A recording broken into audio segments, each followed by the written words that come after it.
Umaapaw na ang emergency room sa San Lazaro Hospital sa Maynila sa dami ng pasyenteng may leptospirosis.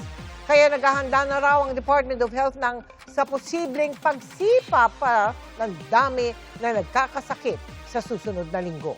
Nakatutok si Mariz Umali.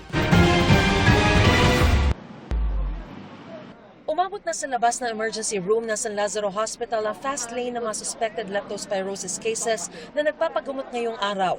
Si Nanay Lolita naiyak na sa takot. Namatayan na raw siya ng anak noong 2021 dahil din sa leptospirosis. Ngayon naman, naninilaw na ang mga mata ng apo at pinaniniwala ang may leptospirosis na rin. Lagi po sila naglalaro po sa baha. Nangyari na po sa ano ko, kaya yun, natatakot na talaga ako. Hindi ko na talaga makakayanan pag nangyari pa yan. Sayaway ako ng saway. Ayaw nila ako pakinggan. Nangangalay yung ganito niya, yung paa. Tapos dura siya ng dura. Naghihintay din sa fast lane ang 14 anyos na si Joven na sumama ang pakiramdam matapos lumusong daw sa baha. Ilang araw lang po, nagkaroon po ako ng nagkalagnat po ako. Sumait po yung balakang ko. Lagi mag-iingat. Pag may baha, wag na tumuloy. Napasugod din sa San Lazaro Hospital ang 22 anyos na si Daniel matapos di gumaling-galing ang paa niyang labis na namaga matapos lumusong sa baha nung kanya raw kaarawan para mamili ng panghanda. Nakita ko po yung mga ibang leptos na mahina na po eh. Tapos yung nakatabi ka pa po rin sa Bulacan, nire-revive na. Natakot na po. Ang buong emergency room okupado na lahat ng may leptospirosis. Inabutan naming namimilipit sa sakit ang sidecar driver na si Jesus. Bumabiyahe po ako, ma'am. Lagi naman ba naman sa amin. Sobrang sikip na po ng dibdib ko, tapos hindi na po ako nakakahinga.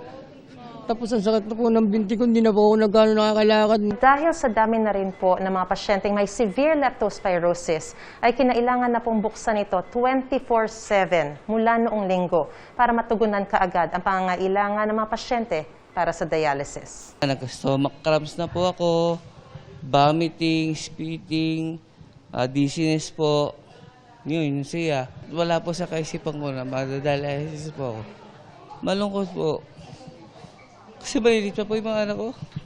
Dito sa San Lazaro Hospital, umabot na sa 135 ang mga admitted leptospirosis cases. Mas mataas na kumpara sa admitted leptospirosis cases sa parehong panahon noong 2025 na umabot sa 131. This is 15 patient more from our reserve beds intended for leptospirosis. Hindi pa to ang peak ng leptospirosis kasi tinitingnan namin na ang incubation period ng leptospirosis is between 2 days up to 30 days.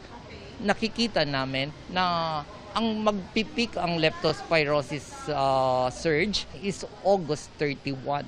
Kaya ang ilang mga pasyente sa cot o folding bed na nakahiga para lang mapagkasya.